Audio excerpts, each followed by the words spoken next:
vamos a ver ahora, repasar un poquito, son aquellos materiales o aquellas propiedades magnéticas y los usos que le podemos dar a ciertos materiales para la electrónica. Y vamos a empezar repasando.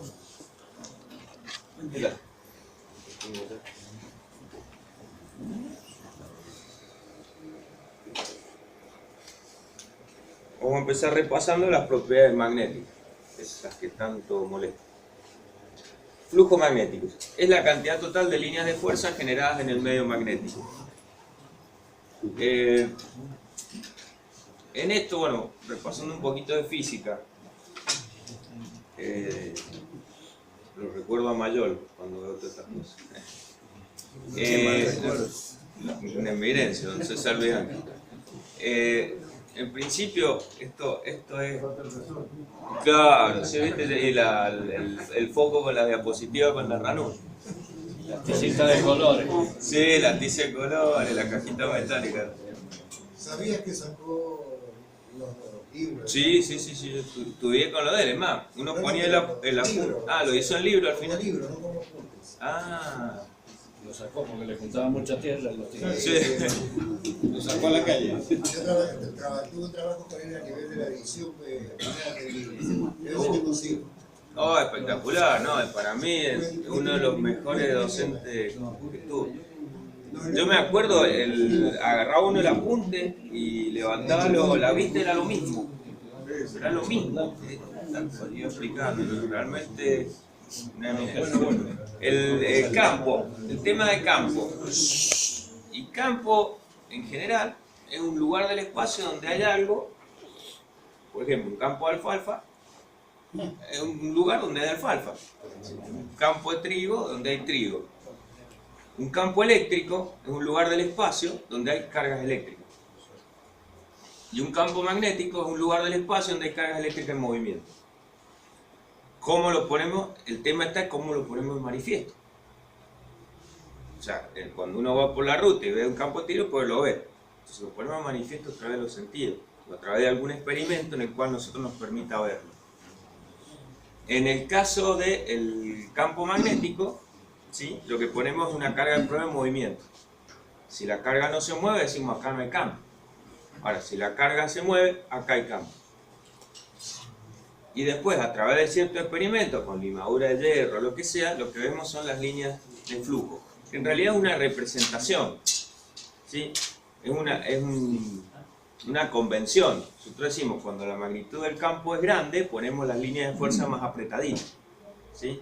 Cuando decimos que la magnitud del campo es chiquita, que la medimos a través de un experimento, las ponemos más separadas. Pero es solo a mero hecho de convención, de poder representarlo para que nosotros lo entendamos, ¿sí? Entonces el flujo, nosotros decimos el flujo es la cantidad total de las líneas generada en un medio. Ahora bien, ¿qué definimos como inducción magnética? ¿Sí? B. ¿Sí? Bueno, acá dice, desde el punto de vista práctico, nos interesa que el phi sea grande, con un mínimo de energía. Eso ya lo vamos a ver en los inductores, sobre todo. Y esto es la convención de cómo expresamos la magnitud del flujo, en Maxwell o en Weber, ¿sí? Y acá vemos que es una integral de circulación. Lo que le decía es cómo recorre esa partícula o cómo cambia su trayectoria esa partícula en movimiento. Ahí decimos se pone de manifiesto el campo. Está, no lo vemos. De alguna manera es la limitante que tenemos los seres humanos, de que necesitamos medir pero a través de los sentidos. Son escasos, son 5. De ahí en más no sabemos si existen otras cosas. El resto es conjetura y nos las pasamos inventando experimentos para poner de manifiesto las conjeturas que tenemos. El famoso partícula de Dios y todas esas cuestiones. Es la limitante que tenemos los humanos. Y acá está lo que les decía la inducción magnética. Es igual a la cantidad de líneas de fuerza que atraviesan la superficie perpendicular a un cierto flujo. Entonces, es lo que yo decía, por convención, yo lo que hago, tomo una superficie unitaria y me fijo cuántas líneas pasan, ¿sí? Perpendiculares, o ajusto la superficie que quede perpendicular a las líneas de flujo. Y ahí veo si pasan mucho o pasan pocas y me va a dar la magnitud. Pero nada más que a título de convención, para poder identificar la magnitud de esa inducción magnética.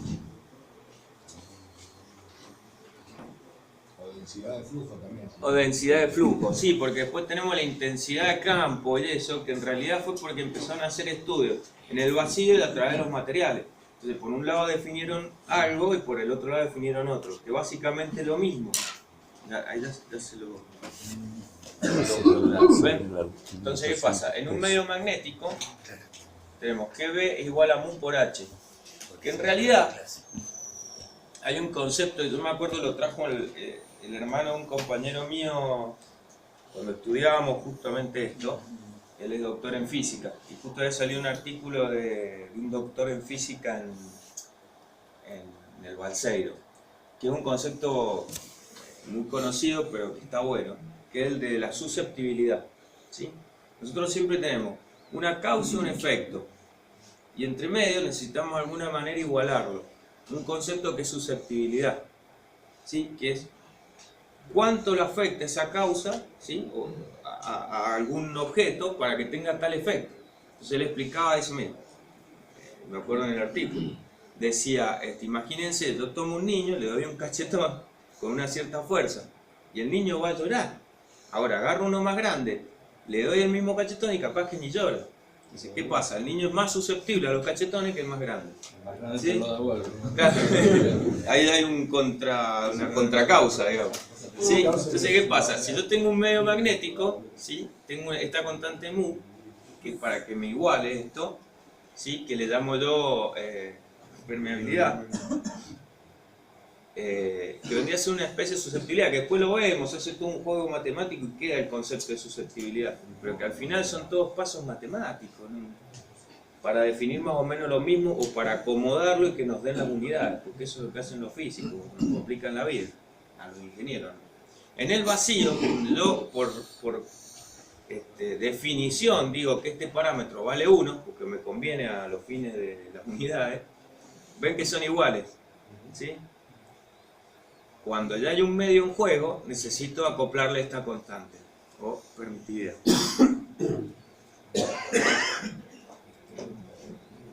Ya ven. CGS es Gauss, que es Mauer por centímetro, MKS Weber sobre metro cuadrado, o segundo metro cuadrado, y el famoso Tesla, el Tesla es una unidad muy grande, ¿sí? Que son 10 kilogauss, más o menos. Un Weber sobre metro cuadrado.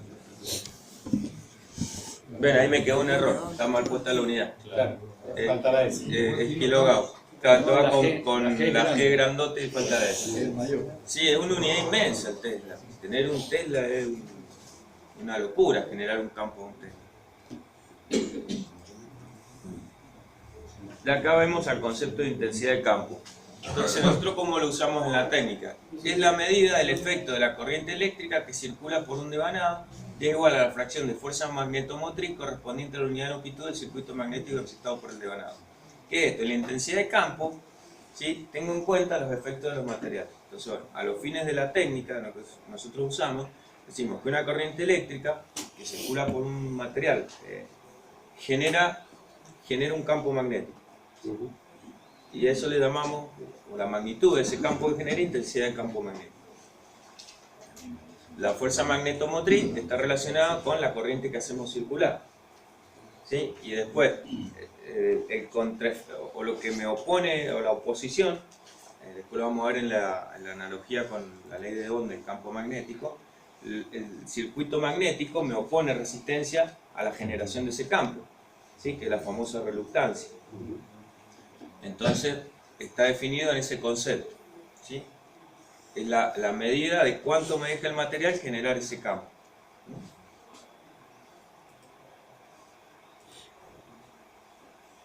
Bueno, acá tenemos para CGS es 0,4 pi por n por i sobre L. ¿Ven? Va a estar relacionado el generador del campo y el opositor, ¿sí? La longitud del circuito magnético. Y en el MKS, digamos, está simplificada por el tema de unidades, que son los famosos ampere vuelta sobre metro. Y la fuerza magnetomotriz son los ampere vuelta. Cuando uno hace diseños y todo, sobre todo de transformadores, influyen, y sobre todo influye la calidad del núcleo para ver cuánto tengo que meter de esto para que realmente genere el campo magnético para yo poder concatenar y obtener lo que quiero, ¿no? Si por ahí ven que estoy trabado o algo, me avisan, ¿eh? Si soy claro, mejor. Tensión magnética o fuerza magnetomotriz. Es la intensidad de campo total generada en el circuito magnético.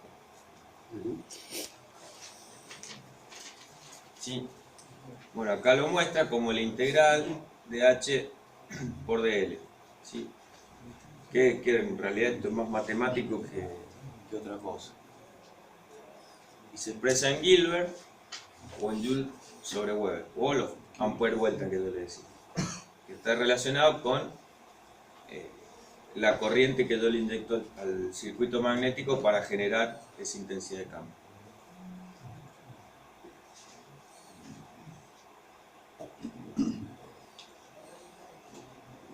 Muy rápido, empezamos a terminar temprano. Son conceptos Sí, de son repente. son conceptos conocidos. Tampoco valía la pena ahondar más, ¿no? Porque ya se han visto en física y muchos modelos trabajan de esto y les voy a explicar. ¿Sí? ¿Tienen claro? Magnetización e inducción específicas. Ven, un punto del campo magnético se compone de dos valores, ¿sí? La densidad de flujo se compone en el vacío mu0 por h. Buen día, ¿qué tal? Y tenemos, ¿sí?, lo que representa la influencia del medio. Este segundo valor se llama magnetización o inducción específica. ¿Sí? Son conceptos de cómo afecta el medio a la generación del campo magnético. Entonces, tenemos dos partes, la que sería en el vacío más la que tenemos en el medio.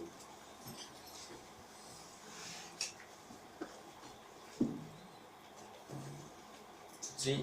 Y le llama magnetización específica. Se van a encontrar con distintos símbolos. Más que todo esto se empieza a desarrollar para llegar después a otro concepto que yo les decía, el de susceptibilidad, que es el más útil, el que realmente se usa para definir las categorías de los materiales magnéticos. Acá tenemos, ¿ven? Intensidad de campo, perdón, la inducción y la intensidad de campo magnético. ¿Sí? El tema de los signos son por convenciones.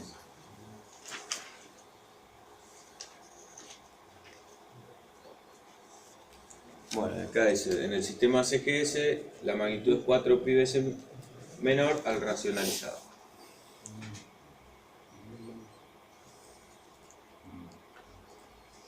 Y ahora vamos a lo que es la permeabilidad, lo que yo les decía que ahora llamamos al concepto de susceptibilidad. ¿Sí? Y la podemos expresar como mu0, que sería la del vacío, más la relativa. Por. ¿Sí? Perdón, por. La dimensional. Para el vacío, por convención, esto vale 1. ¿Sí? Entonces mu es mu0. Y después esto solo a fines de ajustar las unidades, ¿no? Esos factores son solo para ajustar la...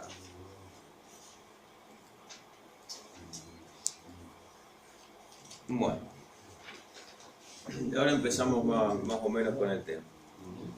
Las propiedades magnéticas tienen su origen en la existencia de dipolos magnéticos en los átomos, por resultado del movimiento de los electrones. Lo que yo le decía, una partícula cargada se mueve, genera un campo magnético.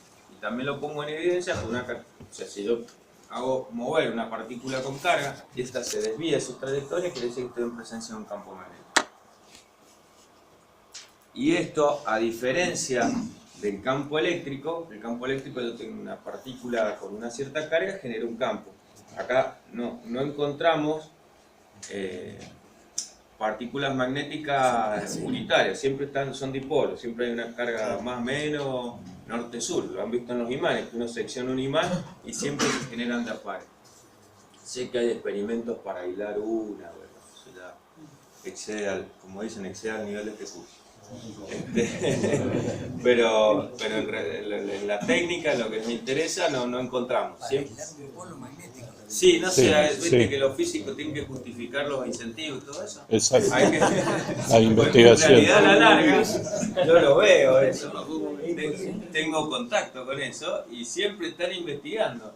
A veces al pedo, pero están investigando porque tienen que justificar el incentivo, el programa. Y sé que sería interesante poder encontrar, no me acuerdo bien, Monopolo magnético. monopolo magnético, qué uso técnico tendrá al final, o práctico. le parece otra cosa y que sí.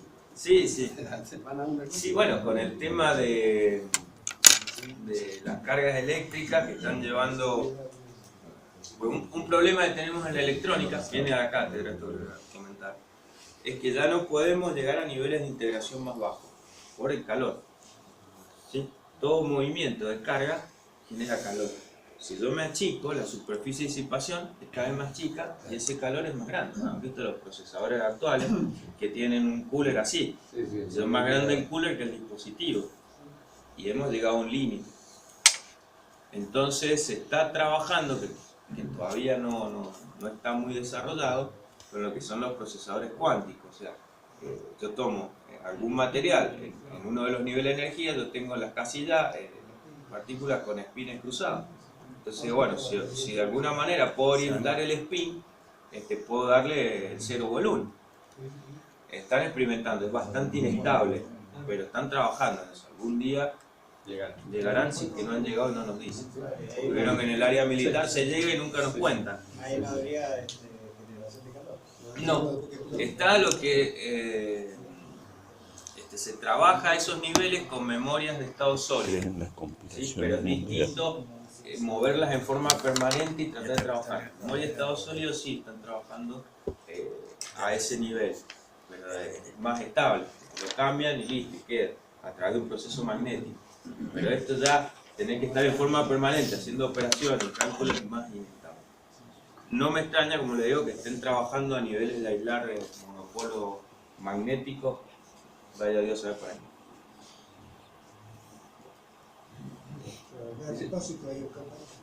Sí. Un campo magnético externo tiende a alinear estos dipolos según su misma dirección, con la consiguiente aparición de momentos magnéticos inducidos en el material.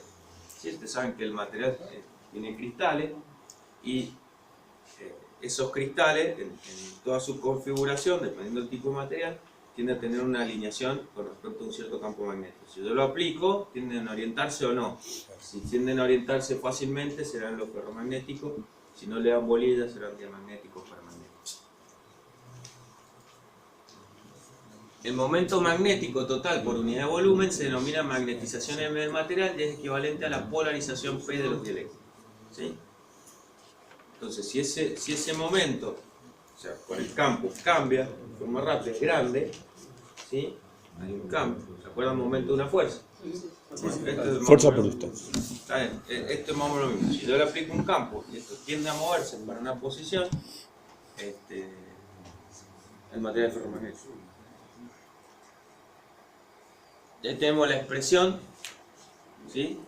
El campo por H más M, donde esta es la famosa magnetización, ¿sí? Producida dentro del interior. Y hay dos componentes que están trabajando, o el momento polar, digamos. Y lo podemos expresar así. Esto tiene este objetivo, ¿sí? Definir este parámetro, susceptibilidad, que yo les decía. Entonces el momento, ¿sí? Es la causa, el efecto es el campo interno. Y esto es la constante que los iguala, la susceptibilidad. Si al poner un campo se genera un momento, ¿sí? Eso genera un momento, hay una fuerza. El campo es una fuerza que me tiende a alinear los dipolos. ¿Sí? Si se alinean fácilmente, me van a generar un campo interno dentro del material. ¿Sí? Que va a ser cuanto mayor en función de cuánto se dejen alinear dentro del material. Entonces el material va a ser más susceptible a generar un campo interno o menos susceptible. ¿Sí? Entonces, si es muy susceptible, será un ferromagnético. Y si se deja alinear los dipolos, porque yo lo estoy atacando con un campo externo. Y esto está relacionado con el material, con el interior, el que genera el propio material por el hecho de tener cargas de movimiento en su interior. ¿Sí? ¿Me sé explicar? Y esto que está acá me va a decir cuán fácil o cuánto se irá a generar o no.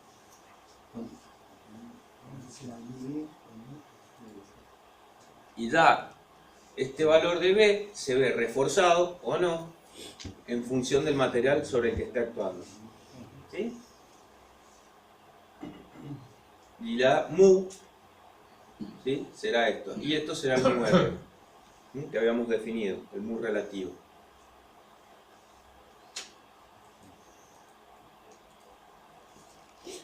Y acá donde venimos a la clasificación. ¿Sí? Ya magnético. Cuando la susceptibilidad es negativa y pequeña comparada con 1. ¿Sí? El mu es menor a mu 0. Amagnética. Cuando es igual a 1. Ni impide ni genera. Es indiferente. Por definición es vacío. Paramagnética. Es positiva la susceptibilidad, pero un poquito mayor que 1. El mu es un poquito más grande que mu 0. Y ferromagnética, cuando este valor, la susceptibilidad es muy grande, ¿sí?, es positiva y mucho mayor a 1. Y estos son los que nos interesan en muchos casos.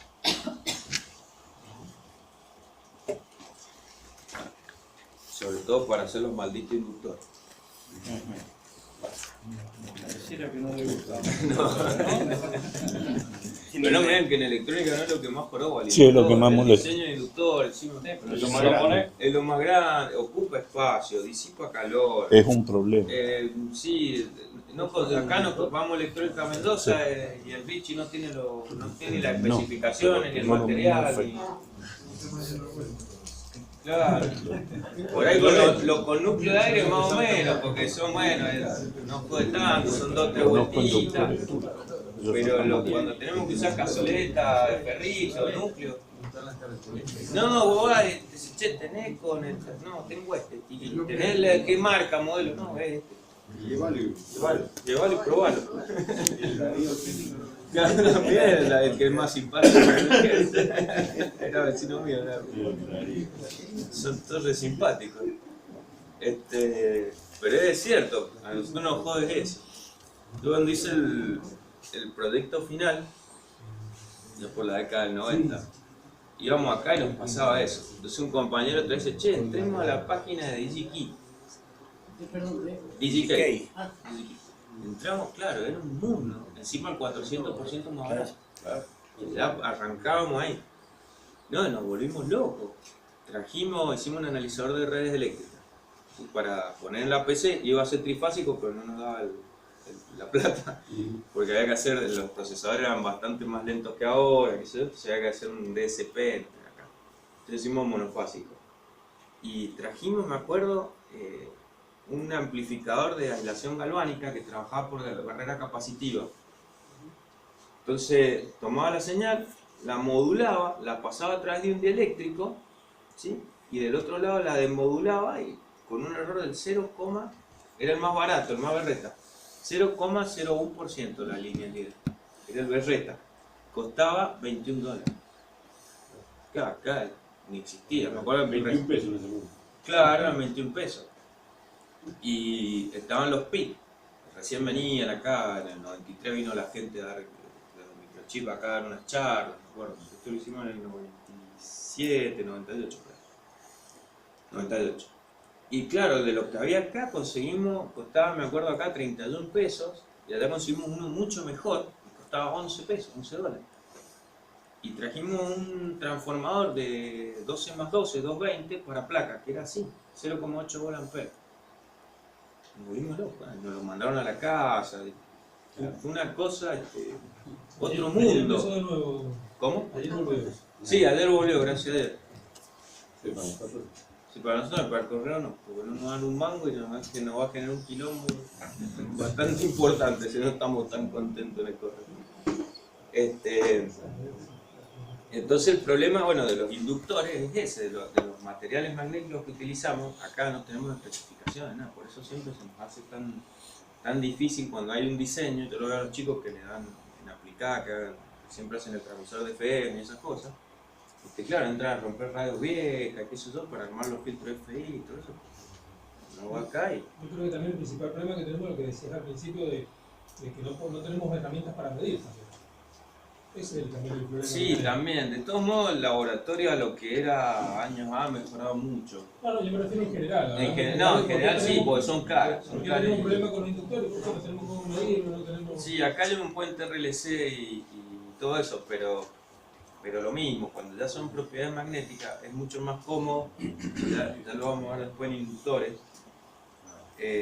Por ejemplo, con ferritas, que es lo que más se usa, sacando transformadores de grandes potencias que se usa hierro laminado, lo que es todo baja potencia se utiliza ferrita, porque es mucho más fácil diseñarla, porque tengo un abanico de propiedades magnéticas gigante. Entonces ya vamos a ver después enseguida el tema de la histérisis. Uno agarra, qué sé yo, Firewriter, entra a la página y se vuelve loco, porque hay material 75, 63, y para esto. Claro, uno ve eso y se vuelve loco. Hay un abanico. Claro, hay un abanico tan grande de materiales magnéticos para trabajar, en lo que son ferritas, que uno se vuelve loco y va acá y no le dan ni siquiera la marca y el modelo para buscar en internet, porque antes teníamos ese problema, no teníamos internet. Entonces, bueno, había que conseguir un manual o qué sé yo. Teníamos papesas, pero bueno, eso fue hace mucho. Hoy la información sobra. Entonces cuando uno ve todo eso, se vuelve loco y dice, ¿cómo acá yo no puedo conseguir? Bueno, pues no hay mercado, es un tema de mercado. ¿No? Bueno, volviendo a esto. Acá tenemos algunos valores para ciertos materiales diamagnéticos, ¿sí? De la permeabilidad relativa. ¿Sí? Bismuto, plata, plomo, cobre, agua. Son valores muy cercanos a 1. Para magnéticos, que son un poquito superior a 1, pero están ahí, de permeabilidad relativa, aire, aluminio. Puede ser, sí, pero lo que puede ser que sea plata con cierta impureza o no, o con alguna combinación. Por eso le digo, vieron que están los apuntes medio... Pero la lógica lleva a pensar que puede ser plata con algún compuesto, alguna calidad. Puede ser, y la otra sea jodería. Y amagnética o no magnética, por definición el vacío.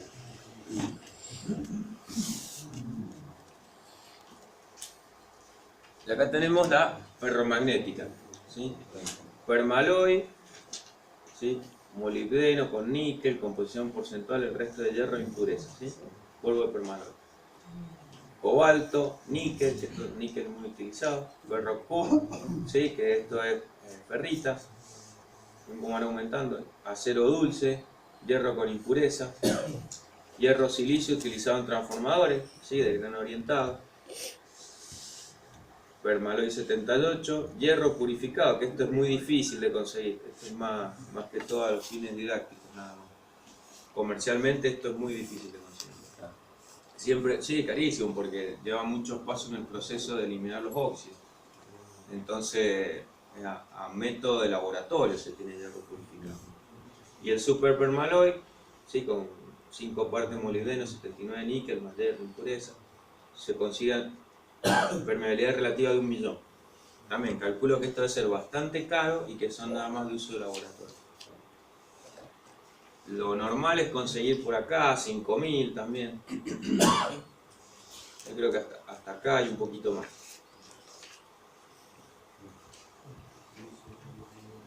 Como dice un amigo mío, hay otra vida, pero es más caro. Hay un punto que ponemos porque es interesante, que es la temperatura Curie. Cada material tiene una temperatura a la cual adentro se produce un desorden tal en la estructura cristalina por la agitación de la partícula que pierde todas las propiedades, tanto magnéticas como eléctricas, ¿sí? Para el hierro son 800 grados, cada material lo tiene tipificado. Eso es interesante porque, por ejemplo, en el caso de cuando hacen los materiales piezoeléctricos, ¿sí?